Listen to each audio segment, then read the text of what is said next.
পর্যন্ত রাস্তায় কোনো মানুষ এদিকে বা এদিকে আছে কিনা, দু একজন শুধুমাত্র গার্ড ছাড়া কিছুই দেখতে পারতেছেন না, তাই তো? সবাই তো চায় জীবনে বা রিয়েল লাইফে এরকম কোনো কম্পিটিটর না থাকুক। আমাদের বিজনেস অথবা আমাদের ইমোশনাল অ্যাটাচ করে আমাদের মানি আসে, ওইরকম জিনিসগুলো যাতে আগায় যাক অনেক দূর পর্যন্ত। দেখে বাস্তবায়নটা করতে পারে বা কয়জন? কম সংখ্যক পিপলই আছে যারা এই লাইফটাকে ব্যবসার সাথে সাকসেসফুলি করতে পারে। জানেন এই কারণটাই বা কেন? কারণ হচ্ছে সবাই আসলে হার্ড ওয়ার্কটা করতে পারে না। হার্ড ওয়ার্ক হচ্ছে আপনার অন্যতম সফলতার চাবিকাঠি।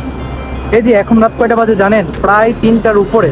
তারপর আমি হাঁটছি রাস্তায় এবং আপনাদেরকে জ্ঞান দিচ্ছি।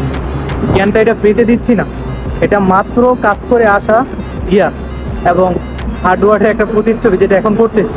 যদিও এখন রাস্তায় একা এবং বাস ছাড়া কিছুই দেখা যাচ্ছে না, কিন্তু একটা সময় এই রাস্তাটা একটা স্টোরি টেলিং হবে, একটা গ্রোথ বিজনেস এবং বড় কোম্পানির স্টোরি টেলিং ইনশাল্লাহ।